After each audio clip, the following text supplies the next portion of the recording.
George, I seen the press conference with Michael Bisping. I enjoyed the hell out of that. First of all, him coming in late and either hungover or after an all-night bender drinking, and your banter back and forth. I think it's going to make the fight fun, to be honest with you. Did you enjoy that press conference, or does he get under your skin at all? You handled it like a professional. Well, I don't really look, Matt. I'm going to tell you the truth, man. English is not my first language. I speak much better English than before. Yeah. And also, it's not that it's not my first language. I'm just not good at trash talking. Some guys are just so good. Like Charles Sonnen is amazing. Conor McGregor is amazing. I pick my fight very carefully. I cannot get into a war of word. Even though I don't consider Bisping as a good trash talker, I think he's horrendous. I think he's terrible. He's not even good at trash talking. The only thing he's doing the best thing for me. The more he talks, the more he embarrasses himself. So I don't really care. But some guys I like, for example, like Conor McGregor or Charles Sonnen, I would never be able to get into a war of word with them because they're just so good. But Michael Bisping, he think he's good, but he's terrible. Everything he says doesn't make sense. And the more he opens his mouth, the more he embarrasses himself. So for me, it's a good thing. That's so good.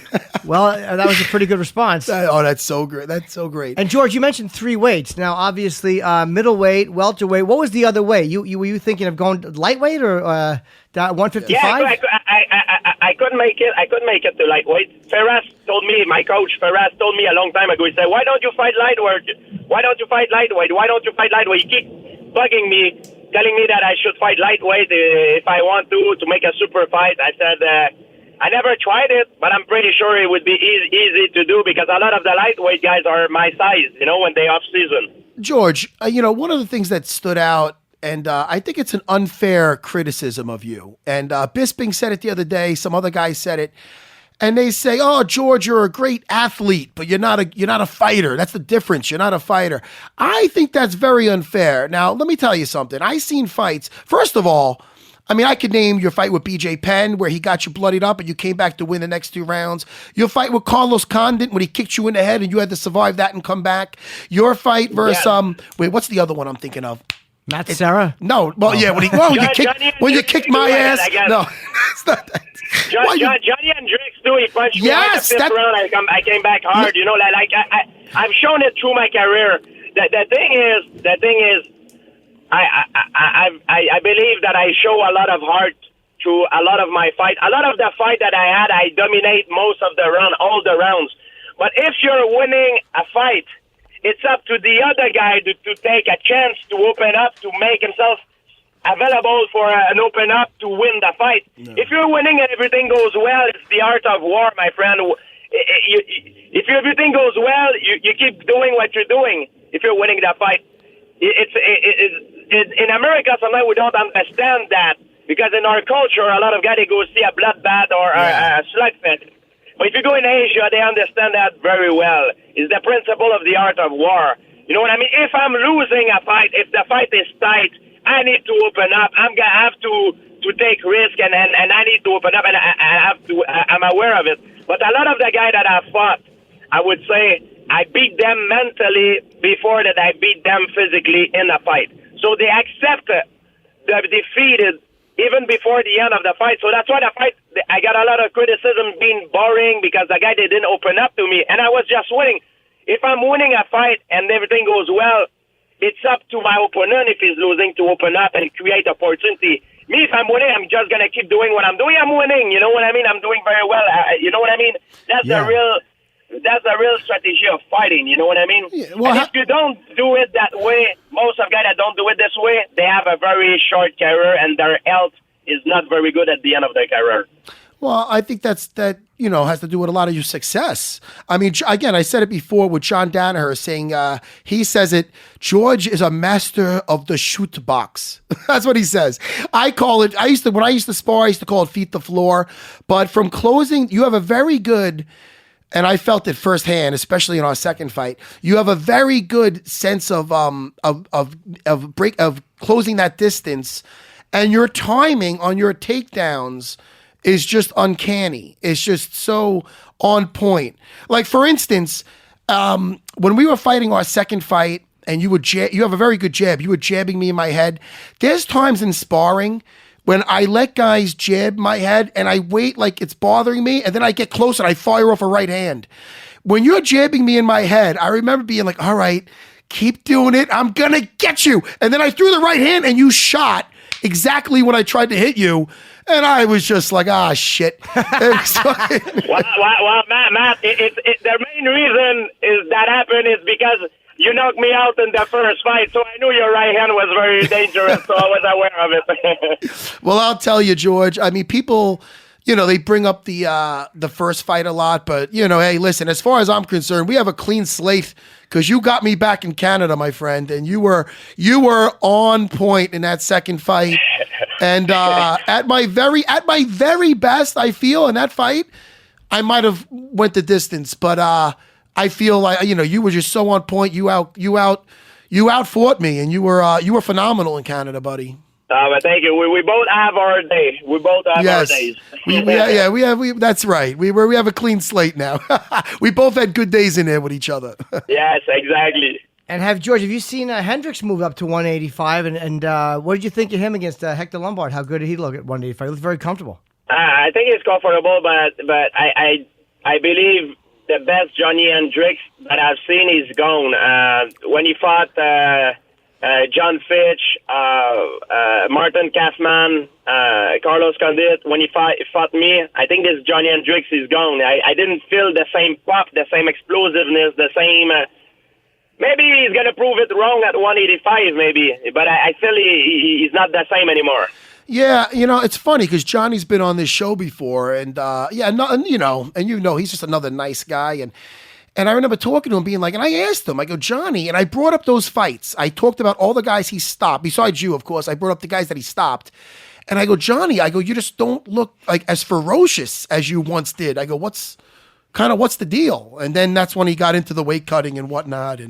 But he did look, even though he wasn't that as ferocious as he's been when he fought you and those other fights, he did look the best he's been looking lately. You know what I mean? He looked really good at 185, better than he has in the last 3 fights. That's what I would say. Yeah, it's true. I agree. I guess we'll see what's gonna happen next for him. If he bounces back like he was before, I believe he has the tools to go back to title contention for 185, Did Michael Bisping winning the middleweight championship, because it's an amazing story of how he got the belt, and nobody saw this coming. Did that kind of inspire you to come back and say, I think, was he 37 when he won the belt? I mean, did that kind of make you think, hey, man, there is room for me to come back? As much as an idiot when he's trying to trash talk me, he is, I admire him as an athlete. What he did, it was incredible, guys. He's 37, I believe. He took the fight on a short notice. Like some guy didn't want to take the fight. This guy got balls. I'm gonna tell you the truth. He did not rob the title. He won it and he deserved it. He's been very outspoken against performance-enhancing drug. Yep.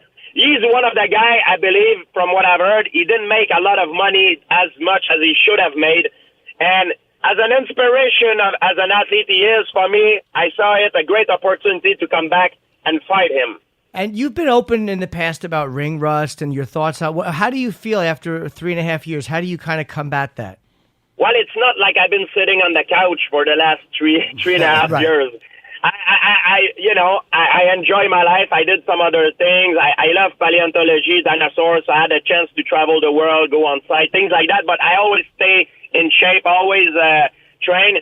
You're never gonna see me, and you're never gonna find a period of my life since. I never been fat in my life. I never been out of shape. I'm always. You see my abs.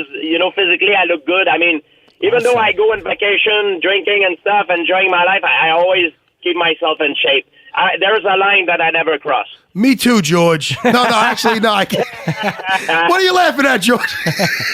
I'm only kidding. That's great. Yo, George, you're a big movie buff. I saw Logan. I saw Logan over the weekend. Last night. How great was that? Amazing. Did you see Logan? I did not. I plan on seeing it tonight. Yo, do you really? Because you're a movie guy. You're into that stuff, no? I love the Marvels too. They're awesome. Is that just because my favorite was Doctor Strange so far. It was amazing. Wait a second. What about Winter Soldier? You were in Winter Soldier. You fought Captain America. Winter Soldier was good. Winter Soldier was all right, but I like Doctor Strange. To me, was the best Marvel movie they did. I mean, it was really good. Now, tell me, I like Doctor Strange. I thought it reminded me a little bit of like the Matrix and kind of an Iron Man in between. What did you like so much about it? Because he wasn't my favorite character. That's why maybe I wasn't so into it like I am with Logan. But what'd you like so much about Doctor Strange? I like the charisma of. I think a lot of it has to do with the actor. I think that the actor did an incredible job. He had a lot of charisma. He's a very charismatic guy, and it's like fighting. A lot of the most popular fighter are popular because of their charisma. Yes. Sometimes it has to do with their performance, but it has to do way more with their charisma. If you have a good charisma, you're gonna sell the fight. Either if you win or lose. If you have a good charisma, that's what sells, my friend. And for a long time, we heard about GSP Anderson Silva's super fight. Now that he's fighting at middleweight, is that still possible, or do you think the time for that is past? Ooh. It is possible.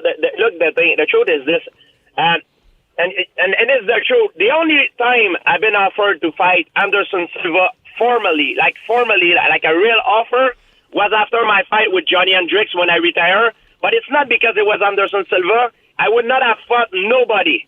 You would have put a midget of 3 foot tall. I would not even fought him. I wouldn't want to fight. I was tired. I needed to take time off. There is talk. We talk about Anderson Silva many times with Lorenzo and Dana.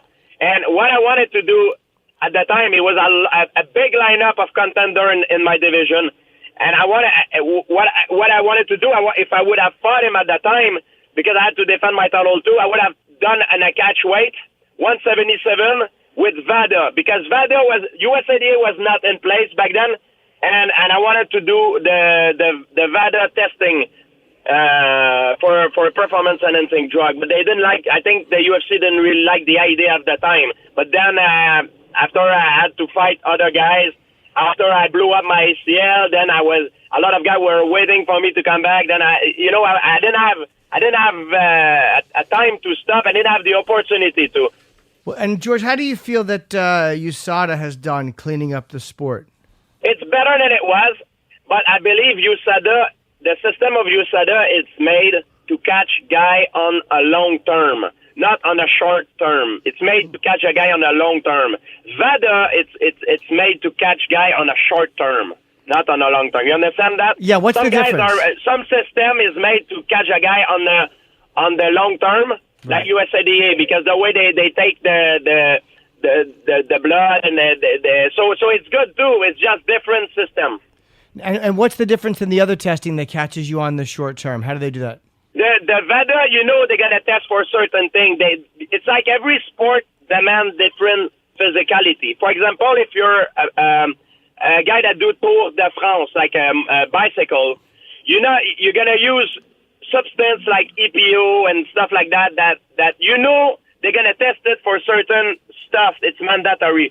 For example, if you're a sprinter, you're going to use some drug that's going to increase your explosion, your reaction time. So in fighting, for instance, it's a lot of stuff for testosterone they use, the guy. We know it. It's not a secret. We know it. So we know that they're going to test. It's mandatory that we can tell they're going to test for testosterone and boosting for the testosterone for synthetic drug, certain synthetic drug. But USADA, you don't know. You don't know if they test for that, or you don't know if they test for weed or for cocaine. I personally don't care if my opponent smoke a joint before the fight. I hope he actually does, because it's going to help me. I care if he takes testosterone, EPO, and stuff like that. That's what I care about. Now, let me ask you, George, are you going to be spending a lot of time in the city with John Danaher? How important is John Danaher going to be in this camp? Because that guy I call him the evil genius. He really is got a unique mind, and I know he plays such a role. Are you going to be here in the city a lot? I call him Supreme Master. The guy's brilliant. Like in Star Wars. Yes, exactly. I'll be there like every month. I come very often drilling. training with the squad, Yes, definitely. Well, listen, I can't wait. We're going to have, before the fight, when is the fight scheduled? Do we know? Has it no dates been announced, date. right? All right. Are you looking towards maybe the summer? I'm guessing are they going to use that as the bigger I July 4th? believe will be more after the summer. I believe will be more after the summer because I need to gain some weight. A lot of things I need to do through the USADA. A lot of stuff need to be done before. So I'm gonna start right now a diet. I'm waiting to have the program. I'm gonna try to gain as much weight as possible. I might be able to gain 5-10 pounds of muscle mass. We'll see. And so I want to make it right. It's a new turnaround for my career. I want to make it right. I want to make history. I'm planning to do it well. Fighting is not about who got the biggest balls. It's not about that. Sometimes it's about choice that you make in your life and things like that. It's not about who make the more noise. By fighting, if you want to be successful in this racket, you need to be smart and do the right choice at the right time.